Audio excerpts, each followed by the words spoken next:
ፍቅር መሀል ስህተት ይሰራል። እስከነስህተቱ ያን ሰው ወደሹ ማታርግ እናንተ ያልገባችሁ ነገር ኮስተር ሙሉ አዳኞቹን መቆጣጠር ይፈልጋል። እንደ አቤላ እንዲሆን ይፈልጋል። አዳኞቹ ግን አቤላ እንዲሆን በውስጣቸው በልባቸው ያለው ኮስተር አይደለም።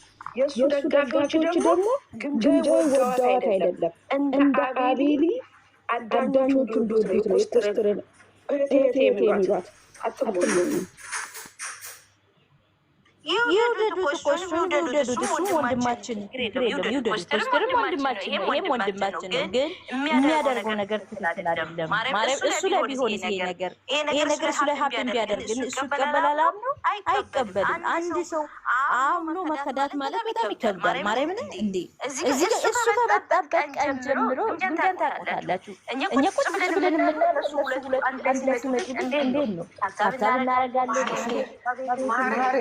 እኔ ልንገርሽ አንድ ነገር ደግሞ ልነግርሽ ምን አለ መሰለሽ፣ እቺ ጦጤት የምንሏት ልጅ በፊት ግምጃይ ስትሳደብ ነበረ። ዛሬ ደግሞ አቤላ አርጋን በነገዘገበ ያየሽ ነው።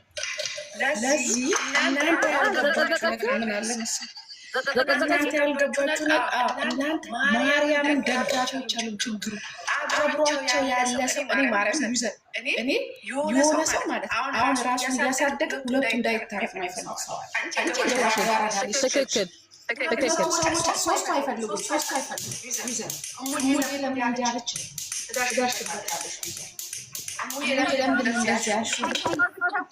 ኮስተር ብቻ እኮ አይደለም። ከዛም ቆለም ያስገቡት እንደዚህ ብላ እንዴት እንደዚህ የሚሉት እኮ አሉ። በቃ የቀኑ እሷን እኮ ግን እኮ የነሱ ሀሳብ ብትሆን ኖሮ እኮ በጣም ይፈልጉት ነበረ።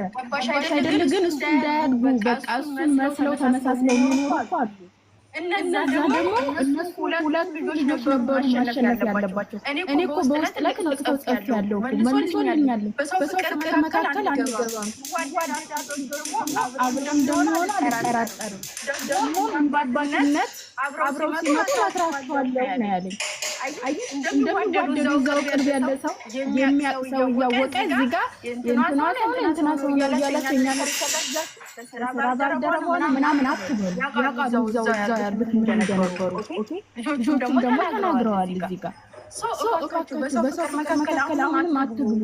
ልጆቹ ለምን አብረው አይሆንም? እናንተ ፍቅራችሁ የራሳችሁን በፍቅርም ባይሆን ችግር የለውም። በፍቅር ስራ ላይ ቢሆን በቃ የነገር እንዲበቃ የነገር እንዲበርድ ማድረግ ይችላሉ።